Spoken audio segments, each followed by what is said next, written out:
Namaste, welcome, and shalom to all our Israeli guests. Thank you so much for joining us for the third session of a total 8 sessions in Water Impact 2021. Last week we had very exciting and lively sessions with 4 participants and lots of questions. And this week we hope that it's going to be more exciting. We have, to start off today's session, we have Dr. Alex Fruman from TECHNION University, who's actually going to talk about the evolution of Israel's water economy. Last week, the Consul General spoke on the political side of the water economy. But this week, we have Alex from the TECHNION who will be giving us detailed technical and technological answers to all our questions and our queries. Israel, as we all know, is a leader in the water sphere worldwide, globally. And how did they get there? And what pushed them to innovate to this extent is something we hope to get answers from Alex. Alex, over to you.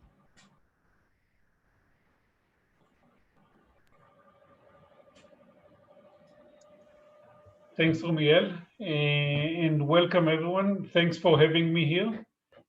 I wish we could do it in Mumbai and not over Zoom, but I guess life is tough in the last year.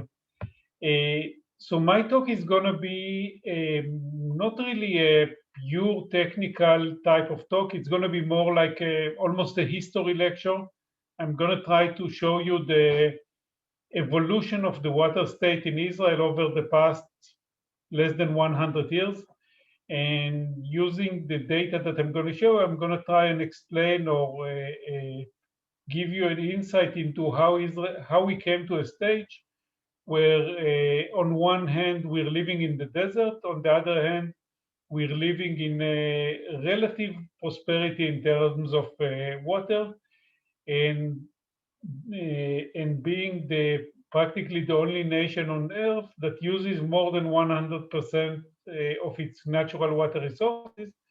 And using more than 100% is easy. Every one of us that ever went into overdraft in the bank knows how to do that, but you have to pay for that. We do it with minimal payment for the overdraft of the water resources. So next slide, please. Next slide, please.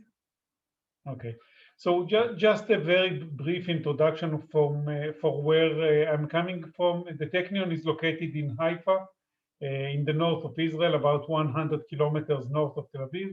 And what you see in this picture is the campus of the TECHNION, the main campus of the TECHNION. And of course, you're all welcome to come and visit. Next, please. Okay, so when talking about water scarcity, in this map, it's not really a recent map, but it shows regions on Earth that suffer from water scarcity, and you can see that water scarcity is not only in the desert. It's not only at places that there's simply no rainfall. The orange colors, those are indeed places where rainfall is minimal, and much of India is included in that, and Israel is included in that.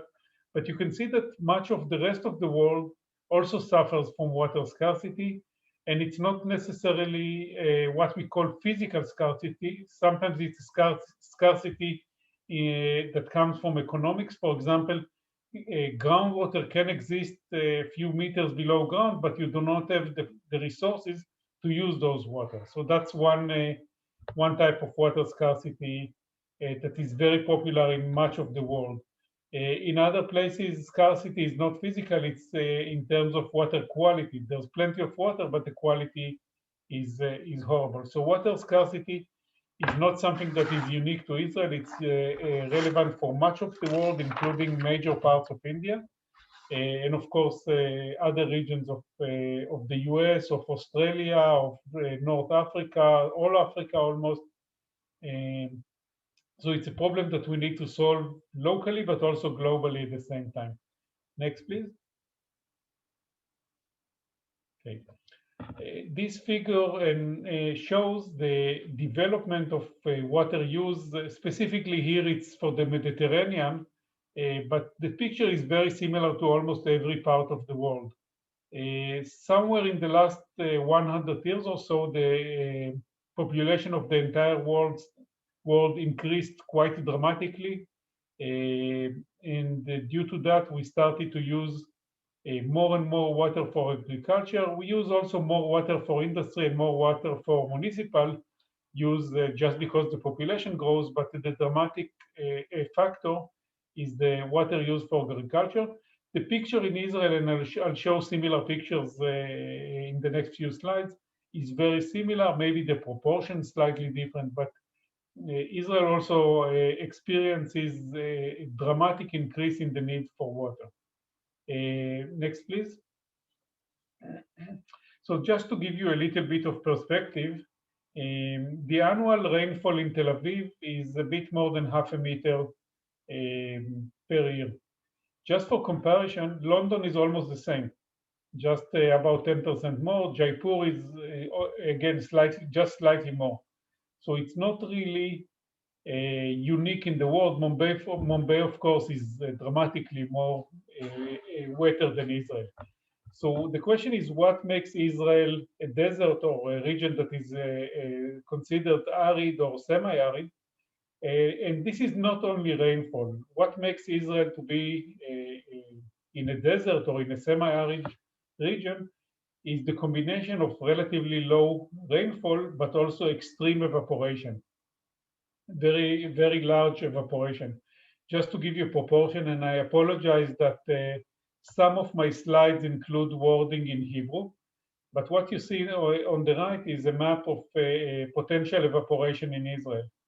And if rainfall in Israel is about 0.5 meter, the numbers on the very south part of Israel, the reddish colors on the map, those are at about 3 meters, 2.5 to 3 meters a year. So evaporation is much, much larger than rainfall, and that's really what makes Israel a desert.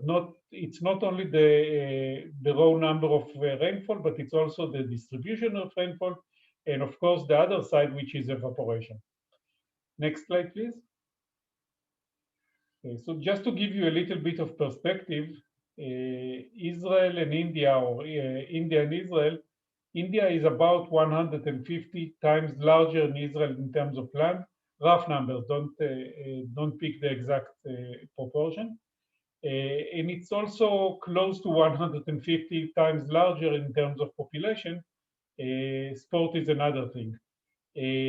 So the question is what we can learn, or what India can learn from Israel, and perhaps also what Israel can learn from India, with the two countries being so much different in scales. And I think I'm going to show you that at least some of the things that Israel did can be adopted also in India, even though the scale is much, much different. Next slide, please. Okay. So when we look at the Israeli population, and Israel and India were established more or less the same time, we both got independence from the British, more or less the same time. India in 1947, Israel 1 year later, less than 1 year later. The population of Israel increased over the 73 years that Israel exists. Actually, we celebrate the Independence Day the day after tomorrow. Israel's population increased more or less tenfold larger. Actually more. It depends what you count as day zero. So the population of Israel grew about tenfold during 70 years, or a bit more than 70 years. India, for proportion, grew by more or less 4 times larger during that time. So we have a country that grows, at least in terms of population, very, very fast. Faster than almost any country on earth. Sorry, next slide, please. Okay. This figure tries to put things in perspective. It shows, and the numbers are not accurate actually for this year, but they're not dramatically different. What you see in the horizontal axis is the population density, and what you see on the vertical axis is the annual population growth. And you can see that Israel is quite unique compared to most of the other countries. The countries that are on this map are mostly what we call the first world. So Europe, the US, Australia, Japan, and so on. And you can see that all of these countries are characterized either by very small population growth or by very small population density. The exception perhaps is the Netherlands that has very high population density. And there are several countries like New Zealand and Canada that has a relatively high population growth rate, even though much smaller than Israel. In that case, it's mostly due to immigration, so the source is a bit different. India is very similar to Israel in terms of population density. It's also characterized by relatively high population growth rate, not as high as Israel, but still much higher than most of the countries in the Western world, at least. What are the consequences of this approach? Next slide, please. The consequences is that we as a country need to provide water for a very fast growing community. It's not a community that is stagnant in terms of numbers. We need to provide water for a community that grows very fast in terms of population. At least initially, it was agriculturally based economy, not anymore. Agriculture is still big, but in terms of proportion, it's much, much smaller. And from the beginning, Israel decided that the standard of living, and standard of living is directly related to water consumption, standard of living is going to be very high. And all this is being done in a very in arid region or semi-arid region, in the desert, essentially. Now, the meaning of increase of the population, very fast increase of the population, is that not only that you need to maintain water resources systems, you need to develop continuously new water resources. It's not enough to rely on what is there and just to make sure that maintenance exists, but you need always to develop new, more and more new water resources. Next slide, please. So, so we have a population that grows very, very fast. At the same time, we have a country that is very small. So we need, on one hand, always to look for new water resources. On the other hand, because the country is relatively small in terms of area and it's very dense, it means that we can manage the water jointly over the entire country. We do not have to split the water management into different regions. We can basically do something that is relevant for the entire country at once. So over the next few slides, I'm just going to show you a little bit of the history of water resources used in Israel. And the history, we're not talking about the Bible times, about the ancient Israel. We're talking about the last 100 years. So roughly about 90 years ago, several small water enterprises started to be established. One of them was Mekorot, that later became the National Water Company. And those are very, very local facilities or very small enterprises. Mekorot, for example, the original facility was simply one pump drawing water from groundwater, supplying water to a very few very small communities in the range of 5 kilometers around that well. Should we stop? No, my bad. Just give me a moment, please. Sorry, I have no problem. Been got frozen. Sure. So I'm just going to continue talking without the slide until it's fixed.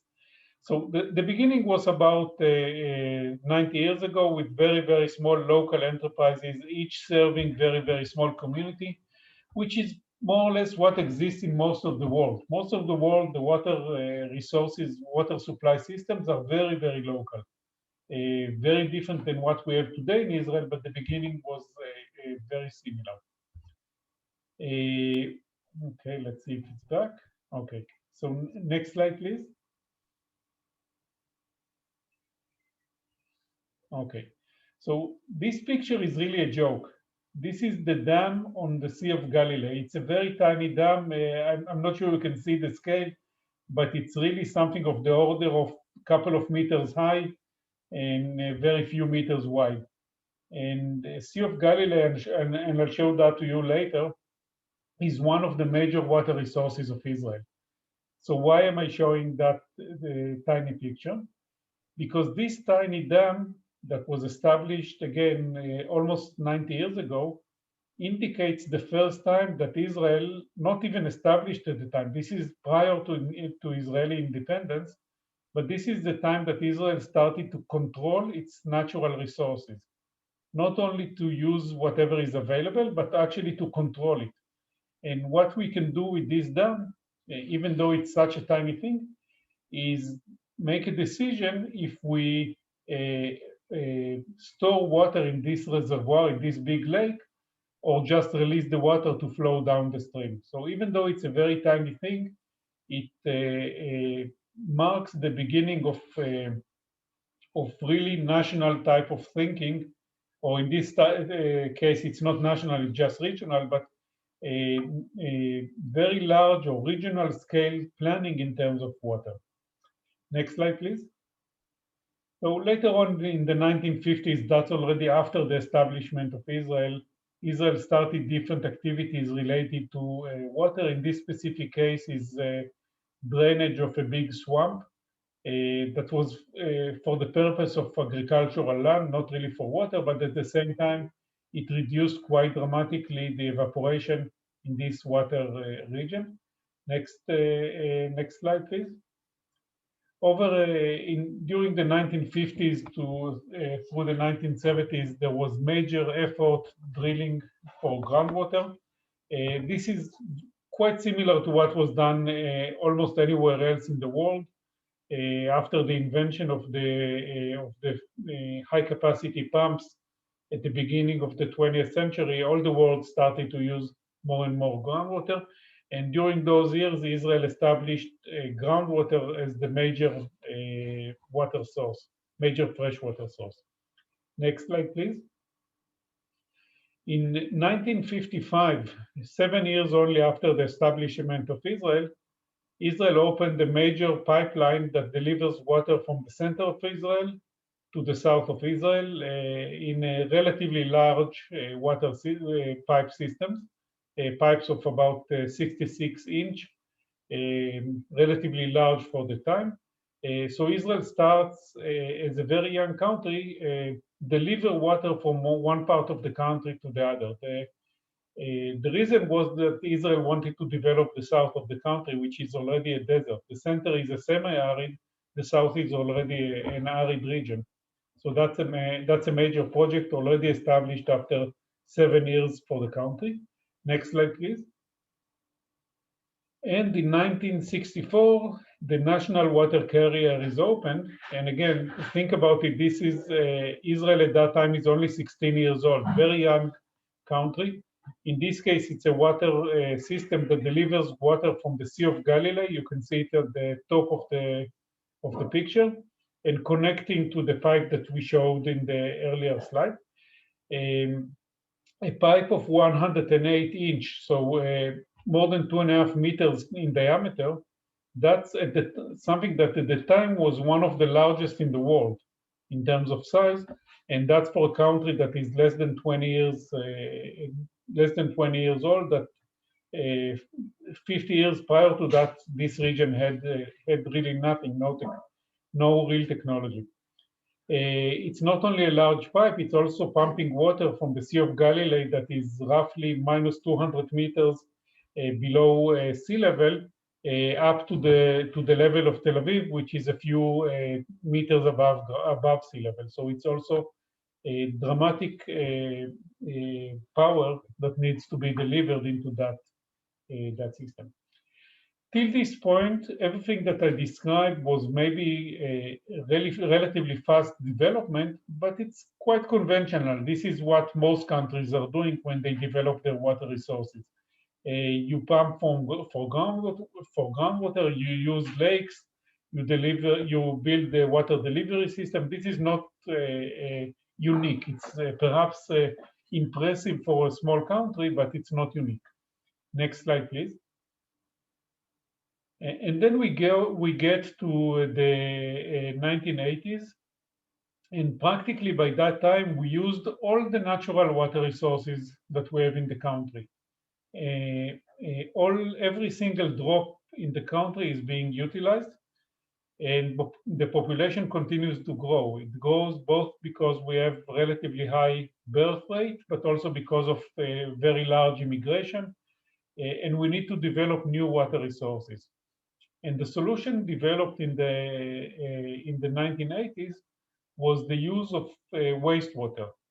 Israel started to think, okay, we have a lot of wastewater, we treat them, and then we dump them to the river or to the sea.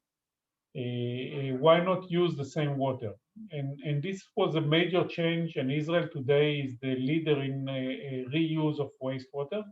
This means that all the wastewater is not just delivered to nature or just dumped somewhere, it's being reused, and that's the major thing that created a situation where we use more than 100% of our water. So wastewater was collected and treated in most places even before that, but this is at the time that the country starts to invest a lot in the reuse of the wastewater, mostly for agriculture, and we'll show that later in the talk. Then we get back into reasonable situation in terms of water supply, and we reach the end of the 20th century. Next slide, please. And again, we get to the same situation. The population continues to grow. We ran out of all the natural water resources. We use all the natural water resources. We already use almost all the treated wastewater for irrigation, and we still need more water. And this is where Israel started to invest in major seawater desalination. On small scale, desalination existed in Israel before, but it was really tiny scale. Somewhere in the beginning of the 21st century, Israel started with major desalination. Next slide, please. Okay, so let's have a look for a second at the natural water resources of Israel. At the blue color at the upper right corner, that's the Sea of Galilee and the Jordan River basin. That provides to Israel roughly half a billion cubic meters per year. And that was historically the water-rich region of the country. On the left, you can see the red piece of that goes parallel to the Mediterranean. That's the coastal aquifer that provides more or less 300 million cubic meters per year, and that was and still is one of the major water resources of Israel that was developed back in the 1950s, 60s, and 70s. And the green strip that you see, that's the mountain aquifer that provides more or less the same amount of water, or the western section of the water of the mountain aquifer. Those three, the Sea of Galilee and the Jordan River, the coastal aquifer and the mountain aquifer, those are the three major natural water resources. Other than that, we have several other regions with local aquifers that are being used. Altogether, we thought that the available water in this region is a bit more than 1.5 billion cubic meter per year. Next slide, please. Okay. One more, yeah. So what we learned later on is that even that number was a bit overestimation, and the real number is somewhere around 1.3 billion cubic meter per year. The consumption in Israel today is a bit more than 2 billion. So basically, Israel uses today about 50% more than its natural ability, or more than the 1.5 times more, 50% more than what the nature provides.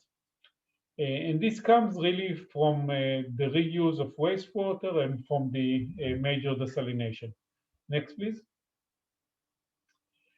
There is a price for that, and the major price is the Dead Sea. The Dead Sea is the deepest place on Earth, and you can see here a few images of how the sea looked back in 1931, the beginning, the right image. Just to remind you, 1932 is the year that the dam over the Sea of Galilee was established, and this is where we stopped delivering water through the river system, through the Jordan River, to the Dead Sea. And slowly, slowly it gets drier and drier.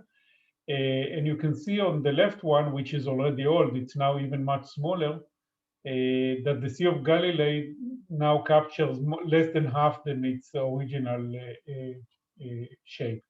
If you go there today, you typically go as a tourist to the south part, but the south part is actually artificial. Water is pumped there for touristic and for mineral exploration.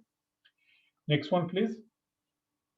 So the Dead Sea is not only the deepest place on Earth at a bit more than minus 400 meters below sea level, it's even getting deeper and deeper every year. So Israel uses all its water resources, but in parallel, it invests a lot of effort in water-saving technology. Of course, because agriculture, at least at the beginning, was the major user of water, much of the effort was invested in agriculture, but we'll see also some other efforts.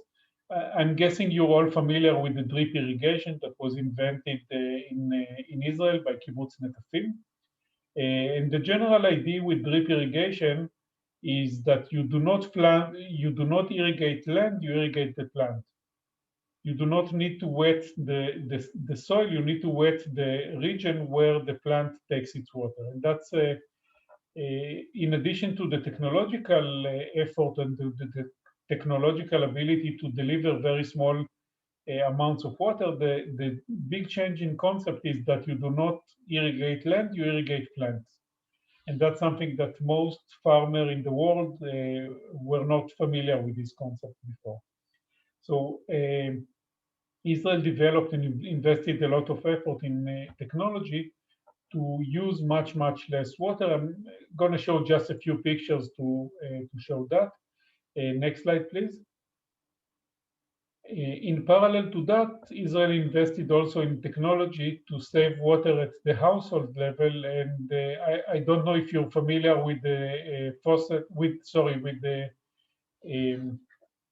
toilet tank that has one flush for number one and larger flush for number two. That's even mandatory in public facilities in Israel, and most households contain that type of container. But if you look at the small thing on the left, this tiny thing, it's something that costs at the grocery store at the order of $50. Practically, the production costs a few cents. It's a very small and very simple device that you put on your faucet. And what it does is it reduces dramatically the amount of water that comes at the faucet, but practically without any damage to you. When you wash your hands, you don't really need a lot of water, and that allows saving a lot of water also at the household level. Next slide, please. At the same time, Israel invested a lot in water saving in the household level through public opinion. This is a picture taken from a commercial produced and broadcast on television about 10 years ago. And it's very small money, and that allows in the given year to save about 10% of the water in the municipal sector in terms of water. So of course, you need to run it again and again in order to maintain the effect. But even just very basic education, not even education, just very basic awareness, creation of awareness can save quite a bit of water.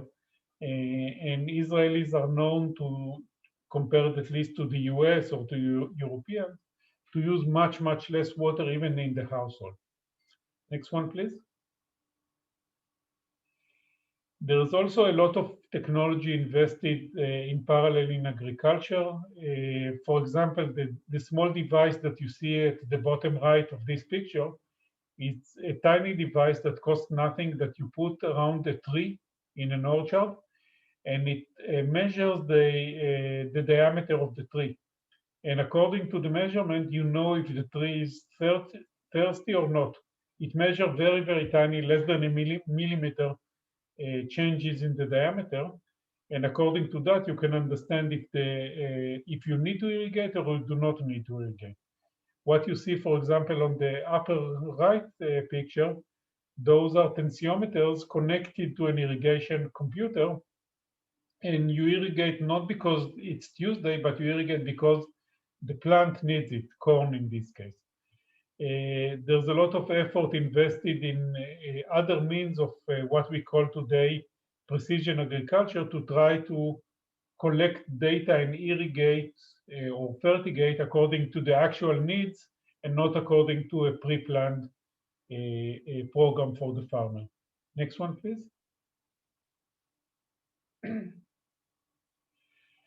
How this is being done? It's being done because Israel invested over the years in very strong connection between academy, which is research in this triangle, and the farmers. And the people that do this connection are what we call extension service, which are people that can learn from the academy, can conduct experiment with the academy, but later on can guide the farmer in actual things that they need to do. If I talk with a farmer, we're probably not going to be able to understand the language because I'm going to talk, I don't know, in integrals and divergences and derivatives. But the extension people are well-educated people that understand both research but also the practice. And this is perhaps the most important key for the success of the Israeli agriculture, adopting to a limited amount of water, the ability of farmers to understand the reason for the regulation, the benefits that they can get from using wastewater, and so on. Next one, please.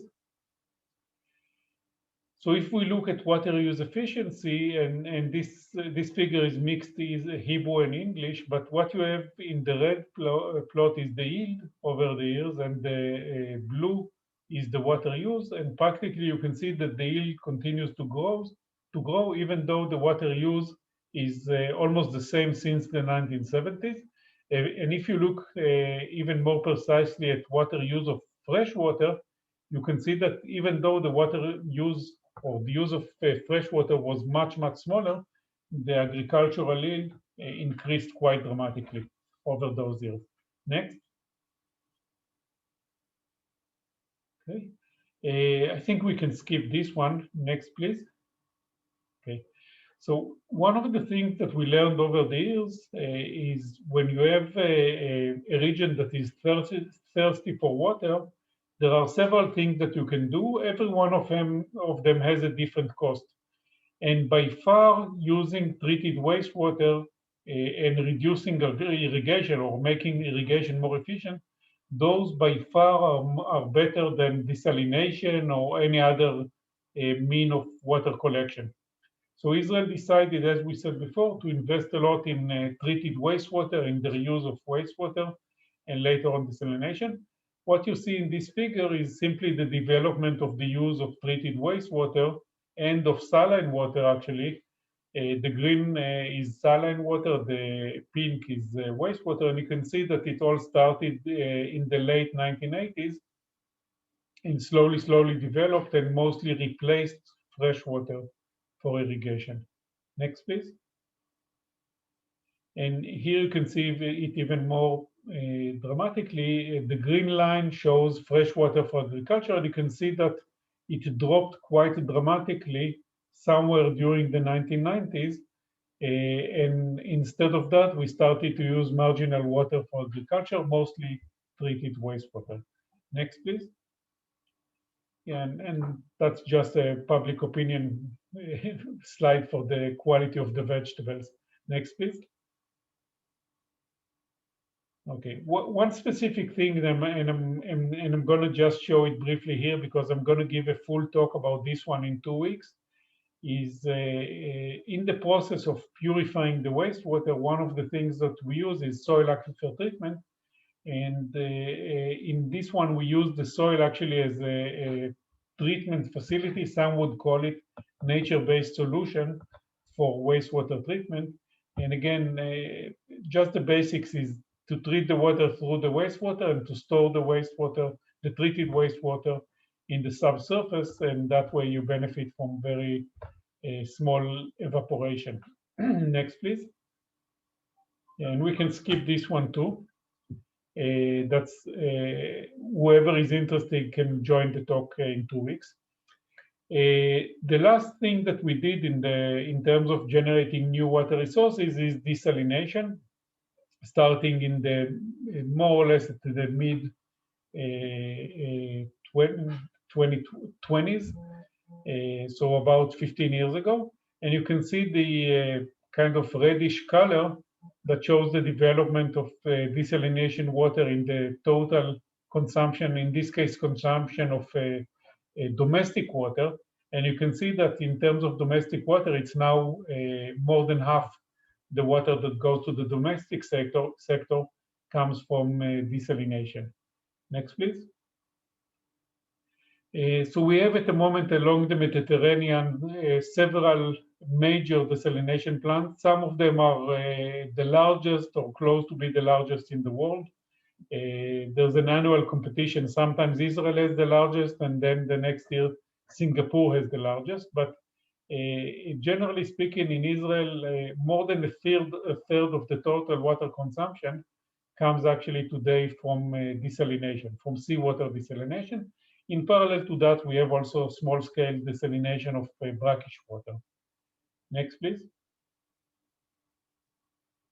Okay, so everything is, so far we talked about technical things that Israel did, but perhaps the most important thing is the law that passed in the Israeli parliament about 60 years ago. And the first line is probably the most important one, and that's quite different than what you have in many other countries in the world. The Israeli law says that the water does not belong to someone, it belongs to the public. And it's given to the government for control, for the benefit of the people. I'm not familiar with the law situation in India, but at least in Israel, if you own a land, you do not own the groundwater beneath the land. In the US, for example, it's very different. If you have land, you have also the groundwater underneath.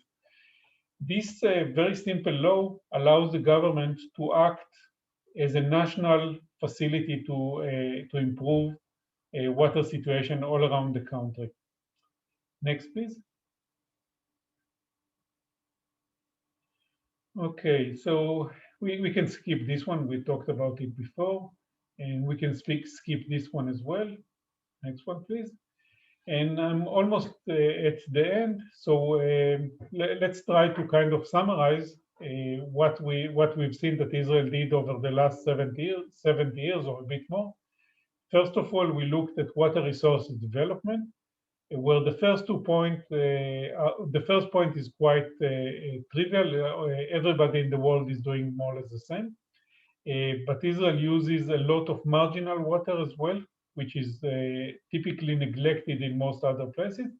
And most importantly in that is the treated wastewater is being used for irrigation and major desalination in the world. Other than the Persian Gulf countries, Israel desalinates most in the world. A major effort in water saving, and perhaps the most important is central countrywide management of the water resources.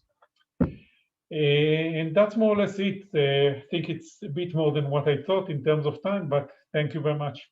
And I'll be happy to answer questions if we have time for that. Thank you so much, Alex. That was very interesting, and lots of questions have actually come up, but unfortunately we are running a bit out of time. So I'll just take one which is come from one of our participants has talked about your deep aquifer drilling, and Israel is of course famous for going a kilometer and a half in the drilling. So what was the purpose and what was the effect of this kind of decision that took place? Okay, first of all, it's to some degree a wrong impression. Most of the wells, most of the groundwater wells in Israel are not that deep. Most of the wells are several tens of meters. close to maybe 100, 200 meters. Most of the wells are not extremely deep. There are a few very deep wells, and this is what you do when it's a necessity. You don't have enough water, so you drill deeper in order to get to water. Deep wells are problematic. If the water in the aquifer that is very deep would not come up spontaneously, it means that you need to invest a lot of energy bringing the water up. So in that case, it's going to be cheaper to desalinate water. If you need to bring water from 500 meters below ground or 1 kilometer below ground, that's a lot of energy. It makes it unrealistic. Sorry. It makes it unrealistic. But in many cases, you drill very deep. The drilling cost is a lot, but then the energy is negligible because the water comes spontaneously to the surface. But again, in general, you do that simply because you do not have other resources. Thank you so much. Extremely interesting. Lots of questions. Unfortunately, with respect to our next speaker, we need to thank you so much. And people who are interested, Professor Fruman is back on the 27th of April, speaking specifically about soil aquifer treatment. So we look forward to having you all on 27th. And thank you so much, Professor Fruman. That was really interesting. And if someone is interested, I don't mind that you share my contact details with the participant. And if someone wants to ask me a question by email, or we can set a specific Zoom meeting, that would be my pleasure. Oh, that's so great of you. Thank you so much. Thank you so much. You're welcome. Thanks. Our next speaker is a man I think all us Indians know, is our friend Yusuf Kabir. And I first must thank Yusuf Kabir because right now he is on the main task force for COVID response. And a month ago when he was speaking to us, he said, I'm perfectly free at this time, but now he's inundated with work. So without wasting too much of time, I will hand it over to Yusuf to give us his talk. Yusuf.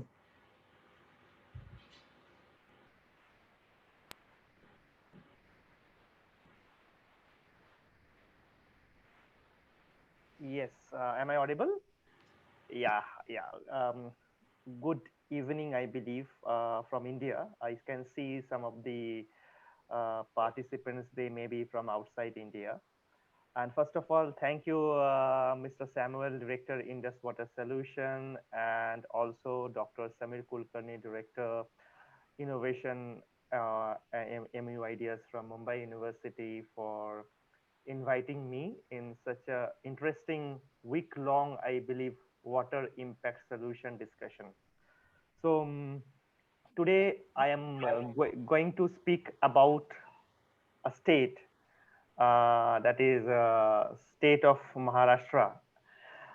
Those who are from India, they know that Maharashtra is the economic capital of India. So those who are from outside India, I just must tell you that the population of this state is 112 million populations only. In India, we often use the word only after any number.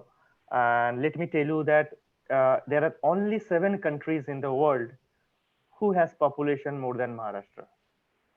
So you can understand the huge quantum or the magnitude that Maharashtra brings to this entire landmass.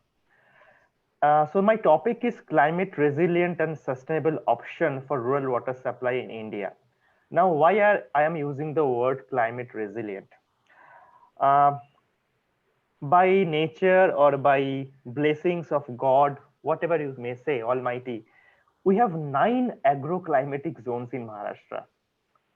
So by design, we have become a very much a climate sensitive state.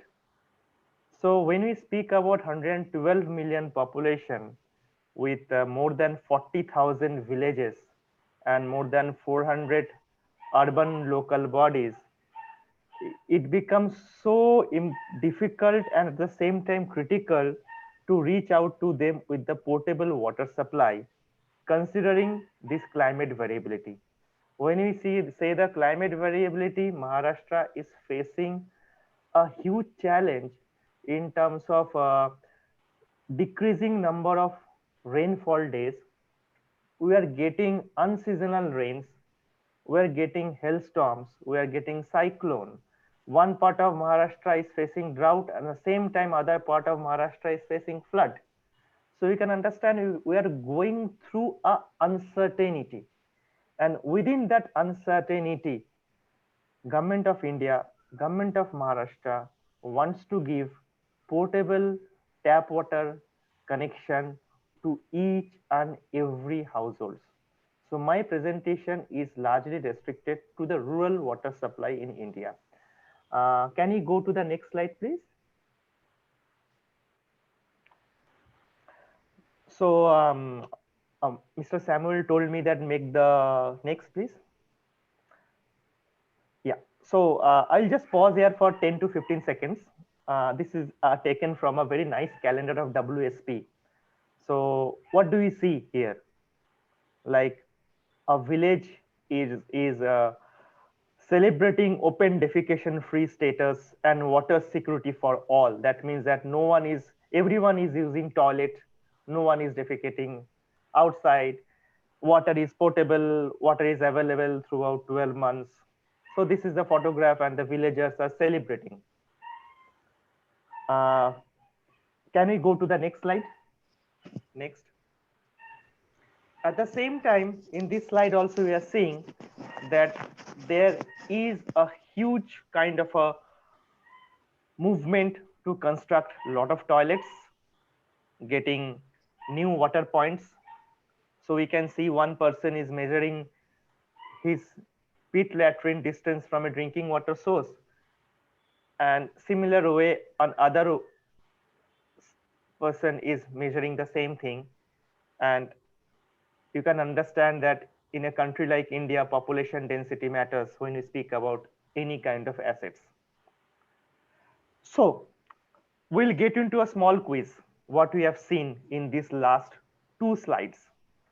So we have a quiz for 40 to 50 seconds. It's a very simple thing. I tried to make it as interactive as possible. Many of you are very learned, so for you. So what do you see in both the pictures? So there are 5 options are there. And I believe 40 seconds, Swapnil? Yes. Yeah, so from the first 2 slides, that what do we see that in terms of how are we celebrating clean and green India? And first slide is more about sharing. Villagers are declaring themselves open defecation free, and we can see a downstream area also from the upstream area. And the second slide is more about the population density and increasing water points and the sanitary toilet. Okay. So can we get the? Yeah, I'll share the results now. Yes. Yeah, interesting. So we do not see any open defecation. Okay, fine. Chances of bacteriological contamination due to distance, okay, fine. Everything is fine.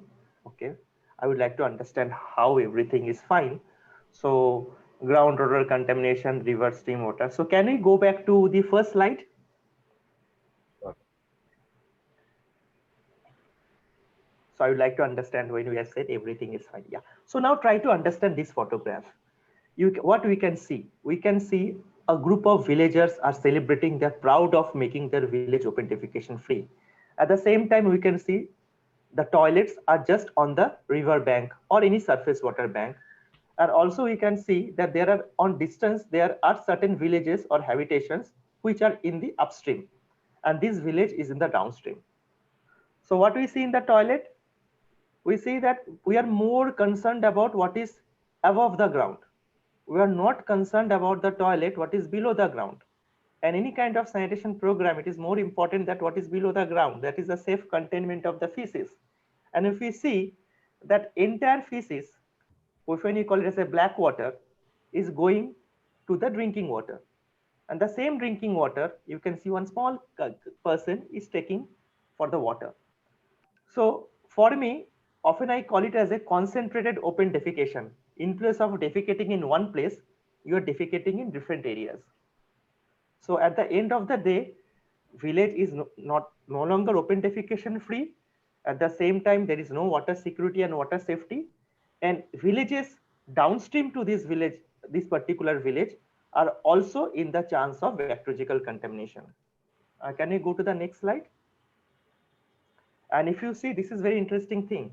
WHO tells that from the drinking water source to your toilet distance should be 10 meters.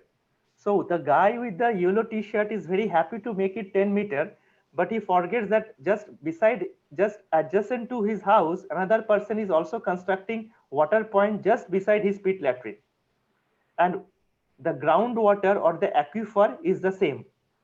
So it is another challenge that with increasing population density, with increasing number of assets like toilet or household tap water connection, how can we protect water sources? Can you go to the next slide, Swapnil? Yeah, so we see this is a very wrong thing when you call it as a poo. So you can see a poo with inside water. Next, please. So these are some of the statistics I don't want to tell, but we need to understand often we see water supply sanitation as an economic good. And I was just listening to the excellent presentation from a professor from Israel that how they have make water as a common property resources, not an individual property resource. But at the same time, water and sanitation is also a very important public health commodity, including personal hygiene. And with COVID time and COVID response, we have further understood the need for improved sanitation, potable water, and improved hygiene. So you can easily see that the India loses 6% of their GDP because of non-availability of potable water supply and also sanitation facilities. 6% of the GDP in such a fast in a middle income country like India. Next slide. So this is very interesting. When we got our independence 1947, post independence in 1951, we were water secured country. If you see the red curve, it is a steep increase of our populations. And if you see the blue curve, it is more about the per capita annual water availability. And where it is meeting right now, it is 2020-21. So we are in a very critical juncture that where the availability per capita annual water availability in India is decreasing. And you can easily see what is going to happen in the present rate in 2050 if we follow the same trend, same practices, same behaviors. Next slide, please. But at the same time, it's not that the government of India is not investing in the water sector. Those who are from outside India must say that from 1944, India has been investing in the water sector before our independence. And post that in 1990, we have a national decade for water also announced by UN in 90s. Then we have sector reform where the entire supply driven approach converted into demand driven in 1999. And then we came out with a very strong program called National Rural Drinking Water Program in 2009. In 2019, our Honorable Prime Minister gave us a huge challenge, meeting SDG 6.0 by 2024. When I say that meeting SDG 6.0 for water by 2024, what does it mean? He announced a program called Jal Jeevan Mission. It is nothing but functional household tap water connection by 2024 to all rural households in India in the norms of 55 liter per capita per day. So India is destined, or India is going towards achieving SDG 6.0. That is our aspiration 6 years before the SDG timeline.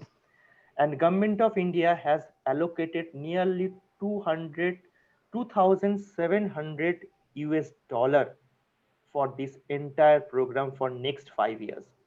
So you can understand it is the investment is annual budget in more than the annual budget of any other countries.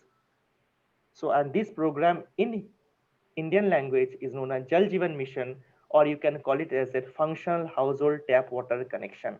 And it is being done in a mission mode in all the states of India, all the villages of India. Next slide, please. So I believe there is a kind of a poll in the next slide, right? Something, yeah.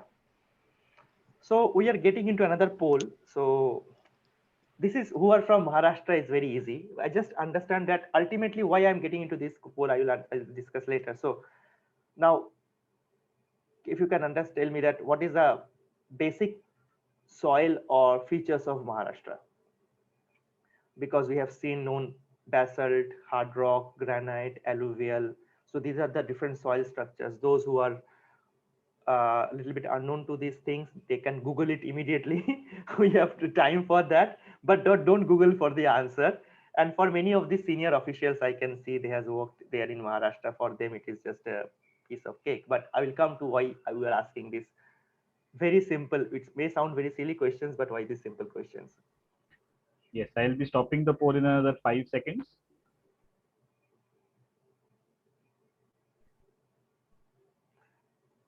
Yes, right. I think Let we me can share the results with you now.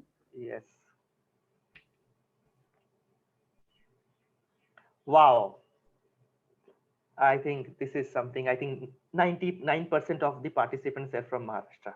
Yes, Maharashtra is hard rock. And one of them, why, and once it is hard rock, that means that I'm not a geologist, but those who are geologists, they know that our water holding capacity is very, very poor. We can stop the poll and go to the, so one of the major reason that 95% of, like 85% of Maharashtra is hard rock. Besides certain river basin, we won't get alluvial structures at all in Maharashtra. So this is the situation of Maharashtra. We have 34 rural districts, 353 sub-districts, or in India, we call it the blocks. So you can understand 90% of the area is hard rock with very less recharge areas. At the same time, we have rain shadow area. We have heavy rainfall cultivations. And very ironically, Maharashtra is the second largest productions in terms of sugarcane. So you can understand that one way hand we are saying that our groundwater is depleted, and the other way hand we are cultivating water guzzling crops, and drip irrigation is very limited in Maharashtra. Most of the cases we are dependent on rainfed irrigation. Canal irrigation is also restricted. And some of the places, so you can see these are the red belts, the red things, these are the blocks. These are the red pockets are nothing but the places where the sugar cane is cultivated. And sorry for the size of the slide, but I believe in your screen it is bigger size. And we have, in addition to that, we have also banana cultivations. We have pomegranates. You name me, we have all kind of water guzzling crops. So my previous speaker who was speaking about that why uh, desalination is more cost effective than taking water from the ground, you should come to Maharashtra and see that many places we do water mining. The way we use the word sand mining, we use the word water mining in Maharashtra. And many cases it is more than 1,000 feet, 1,500 feet we are taking water. Though there is an act, Groundwater Act and Regulation and Management, which has come into force in 2013 and further thing, but still before the act, we had already nearly 8. I would go to the wells. We had nearly 18 million irrigation wells in Maharashtra before the act came. Yeah, can you go to the next slide, please? So, considering all these things, 85 to 90% of our schemes, water supply schemes, are groundwater based. One way groundwater extraction is happening like water mining. Another same manner, our 85% to 90% of the scheme, which are single village water supply schemes, are groundwater based.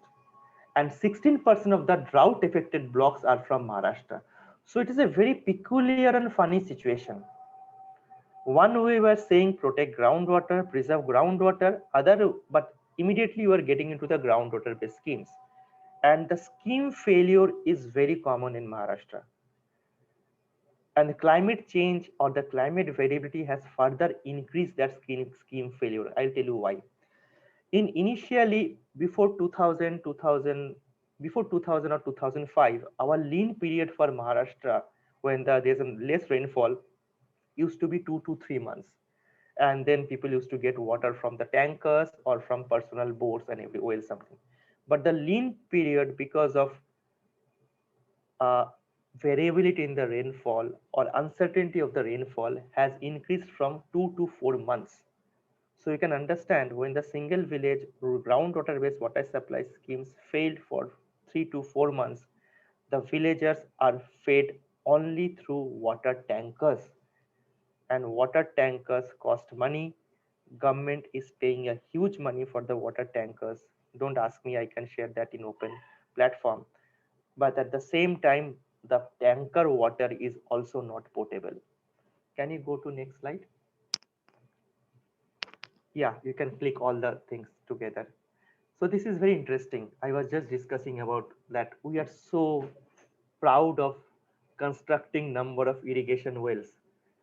I could able to plot 2007 because I could able to match that it was trajectory was going outside the plot.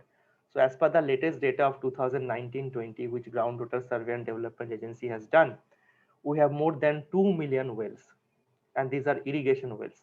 It is something like having a mobile phone.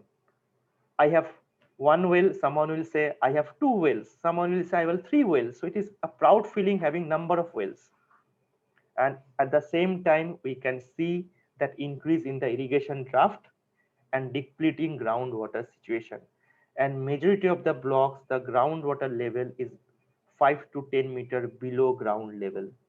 So situation is grave, and we cannot design our water supply scheme depending on rainfall in this so much climate variable condition. Next slide, please. I believe it is a, yeah. So what are the present challenges? I won't repeat those things which I have mentioned. But one thing that I also want to mention, that many villages does not have infrastructure to distribute water. You know that Maharashtra, we have in India, we have this scheduled tribe population. So scheduled tribe population are the tribes which are protected by Indian constitutions, and Maharashtra is the state which has second largest tribal population, and we have some 10 to 15,000 tribal hamlets, very scattered hamlets, which having 30 houses, 40 houses. It's very difficult to reach out there with them any kind of a in-village infrastructure for water distributions. So most of the cases, they are dependent on unprotected wells, and these unprotected wells are highly contaminated, which is the reason for diarrhea and many other diseases, which is the further reason for malnutrition, and which is a further reason for infant mortality rate. So you can understand how water is plays a critical role this entire vicious cycle of the poverty. Next slide, please. I think next is a quiz. Yeah. Yeah. Let me open the Yeah. question. Yeah. So once you are opening the question, yeah. So in the meantime, so the issue is that we are going through a multiple hazard when you're discussing about the water supply. It is not a very simple thing that you have a source. From the source you are lifting the water, or there's a ground everything, then it's a storage tank and distribution pipe, and from there it is going to the each houses. It is not that easy in Maharashtra. So I believe I have already given the answer in my previous thing, but still I thought that some of the students will also be joining, but yeah. So over to you, Swapnil. Yeah. Yes.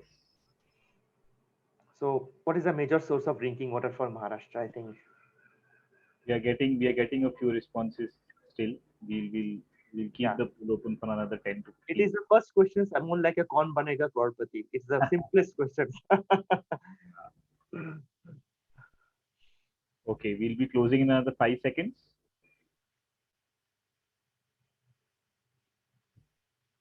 All right, let's have the answers. Let's see the results. Yes, the major source of drinking water is 75%. Yes, it is 75 to 85%. Yes, we have river lifting, we have canal water, we have irrigation and dams. I wish we had more water supply from river lifting, canal and irrigations. The person who have answered, I really think, thanks all of them. To Maharashtra really need conjunctive use of water. Groundwater cannot provide all the services and all the facilities, and it won't be sustainable. A huge investment, a huge taxpayers' money will be go in vain if we are totally dependent on groundwater-based water supply schemes in a state like Maharashtra, where 85% is basalt. Yeah, can you go to next slide, or it is another question? We have another poll question. Yes. Let's quickly take that also. Yeah. So okay. So I've launched the poll. Yes, I have also shared in my. It is a something to understand whether my boring lectures or presentation people should not sleep. So thanks, Swapnil, for arranging these polls. You're welcome. So this is a simple question that you have mentioned that majority of the groundwater. So what is the percent? So I'll tell you, Maharashtra has 91,000 rural habitations as per the government database. 91,000 rural habitations. And habitations is a small like a census village, which is a smaller unit than a village union or village. It often we call it as a hamlet or in Marathi or para or everything. So most of the cases is tribals or scattered hamlets. Okay, so I'll end the polling now and I'll quickly share the results. These are the results. Yes, I think most of the things is above 85%. I wish those who have answered below 50%, it would have been an amazing situation for Maharashtra. And my colleagues who has come from Israel, and they might be knowing that India is the country which uses highest amount of groundwater in the world. We believe that everything is God gifted and we can destroy anything. So below 50%. Yeah. Next slide, please. Submit. Yeah. So I'll try to do a small analysis. You don't have to go through the slides like the bar graphs or anything. We try to understand that often we say that use of toilet, but can we use the toilet without water? So we did India does the census. So this is the 2011 census data, and we have find out that those households who have toilets or sorry, who has water facilities or water points inside their habitations, chances of adoption of toilets is more than 2 times as compared to households with drinking water near or away the premises. So often I term this as a water and sanitation nexus. So how water is critical to sustain our improved sanitation and personal hygiene practices also. Next slide, please. This is something, it's a difficult slide, I understand. UNDP every year does multi dimensional poverty index. We often call it a MPI. It is nothing but many of you has heard of this happiness index in Bhutan. Bhutan is the most happiest country. So UNICEF only started that thing in the Bhutan. So Oxford Policy Management, UNDP, UNICEF, and they are working. So we did try to this MPI for Maharashtra 2018-19 based on previous slide, please, based on certain data. And I don't want to go through the slides, but 16%, and these are non-financial poverty. We need to understand there's a poverty also non-financial poverty. 16% of rural Maharashtra or people from rural Maharashtra, 16% people from rural Maharashtra is poor from the multi-dimensional aspect because of lack of access to water and sanitation facilities. It is not only BPL criteria because that is called multi-dimensional poverty, which is a non-financial part of the poverty and which is created by lack of access to water supply and sanitation. Next slide.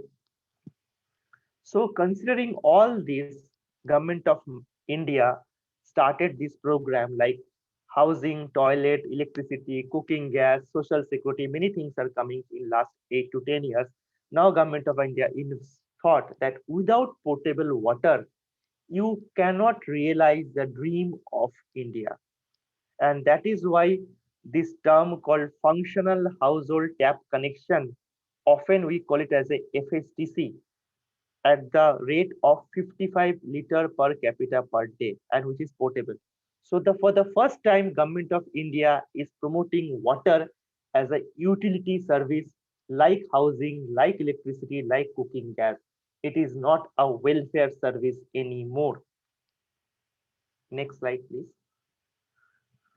So I have just discussed our Deccan basalt and everything, but often we say that is the rainfall is the only factor for explaining groundwater behavior in Maharashtra? It is not. One of the major factor is that aquifer. What is aquifer? People may ask. That is the water below the subsurface. And what is the aquifer storage space? So let me show you the small film that what does it mean by aquifer, and it perfectly matches with our previous speaker from Israel who spoke very nicely that ground is your, but water below the ground is for community. Can you go to the film, Swapni? This is a film, you know that 22nd March was World Water Week. So UNICEF Maharashtra along with Government of Maharashtra had World Water Day 22nd March. So we organized World Water Week for 7 days. And we came out with this 1 minute 30 seconds teasers because these days is the age of WhatsApp. Nobody reads books anymore. And with the new normal working in the Zoom call and WhatsApp, so often we call this as a WhatsApp university these days. Swapnil, you can show the film.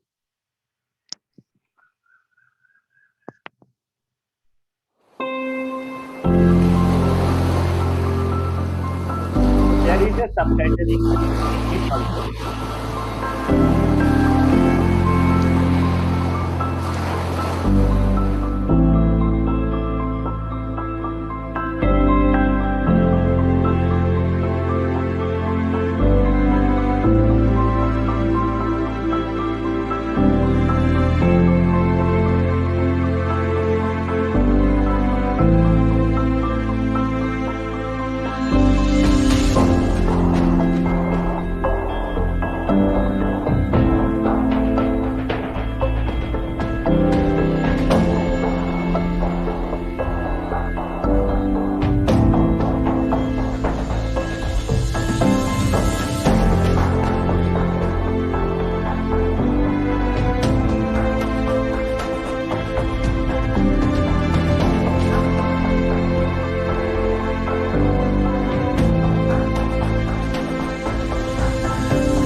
Thank you, Sapnil. We can go to the slide. So you have seen that ultimately at the end of the day, water is a community property resources. It is not an individual resource.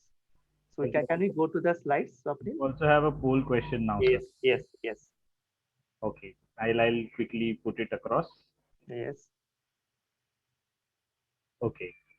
So this has multiple options. Okay, so you Yes. have to probably scroll down also to see a few more options.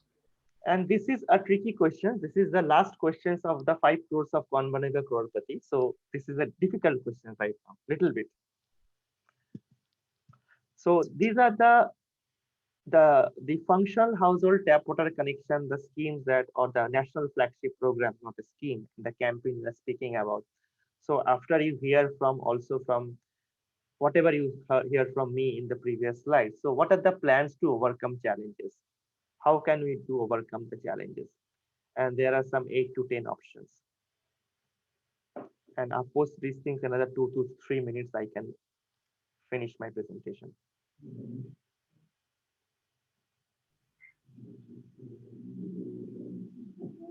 We have a few people who are answering. We'll take another 10 seconds. Yes, this may require some more time. If you want, I can stay back for another 10-15 seconds more. Yeah, depending on if Mr. Samuel gives us the permission. No problem. Okay. We'll wait for another 10 seconds now. 10 seconds are up. We'll wait for another 10 seconds and then we. Yeah. Thank you. Thank you. Our quiz master is very generous. All right. So now I will stop the polling and I'll share the results. Here we go. Yes. Excellent. Can you go down a little bit, Swapnil? You're muted. You can scroll, sir. You can scroll on. Okay, I can scroll. Okay, fine. Grey water management, conjunctive use of water. Yes. Great. Excellent. Excellent. I can understand some of the terms are a little bit technical for certain people. I can understand, but I good to see that people are use the word conjunctive use of water and augmentation of the sources. Yeah, can you go to the slides? I think those are the 2 key things that you have answered. Yeah, next slide. We have discussed. Yeah. Next slide. Yeah.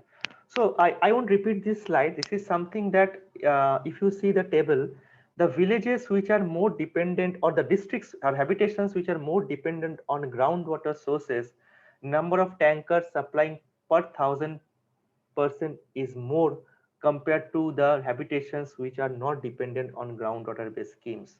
So it is clear that only with the groundwater based schemes it is difficult to sustain your water supply throughout 12 months, because the same water is also used for irrigation, same water is also used for agriculture. So there is a competing need, competing priorities, and drinking water and an improper allocation of groundwater for the drinking purposes, because we can't see what is below the ground. So, and that is why there's a lack of knowledge, lack of understanding, and also lack of awareness, and which leads to improper, unjudicious lifting of the groundwater, and which results into scheme failure. Can you go to the next slide? So we have tried to map certain things, that which are the areas, and these are the all 34 districts of Maharashtra, which are the areas based on the aquifer storage space, high rainfall, which are the areas are completely unfavorable for groundwater recharge, which are the areas are favorable for both groundwater and surface water, and which are the areas where you have no choice but you need to bring surface water through water grid or water transfer or bulk water transfer. So these are the areas we have mapped after a long study. We did this study with IRAP, Institute of Resource Analysis Policy, led by Dr. Dinesh Kumar, who is a very well-known person in the sector. He did a full field LTR research along with GSDA, and we have come with these zones in Maharashtra. Can we go to the next slide? So these are the zones. These are the map of Maharashtra with 34 districts, and you can see the 4 legends, and which give the 4 scenarios where we can go only with groundwater recharge, and there is a high rainfall but low utilizable recharge water, and there is a completely unfavorable condition for groundwater recharge, and there is a low aquifer storage space. So based on that, you can design sustainable rural water supply schemes. And this is more like a decision support tool. Next slide, please. I won't read those things because these are the things. But one important point is that what are the factors influence the success of groundwater spring? The point number 4 is very important. 3 and 4, considerable area under surface irrigation and low intensity of irrigation water demand per unit area. These are the two very critical factors for success of any groundwater based schemes in Maharashtra. Next slide, please. I won't mention, you already have text mentioned, because one way you are saying that India decreases in water availability on the left hand side from my end, and the right hand side, disproportionate higher use of water for crop. So one way we are decreasing the water for the drinking, but other we are increasing same train trajectory for the water for crop, because we are subsidizing electricity for agriculture, for many other things. Next slide. I won't get into all the details like role of NGOs, private sectors, corporates, but one of the major thing that organization like Indus Water or Mumbai University or any other esteemed bodies who has joined, we need to understand one thing, that this is the time for conjunctive use of water. Only groundwater based schemes cannot survive.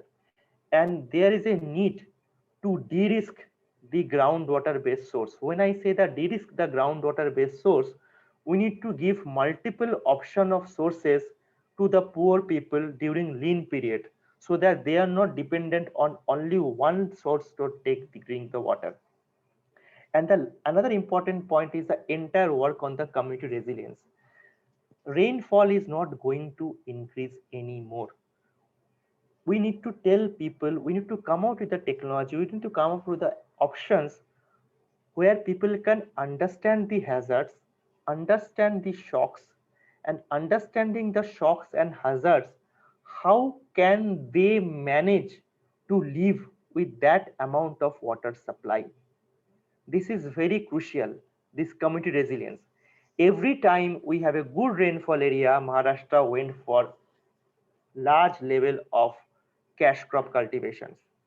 We suffer from short-term memory loss, and this we have seen how Rajasthan has gained that community resilience.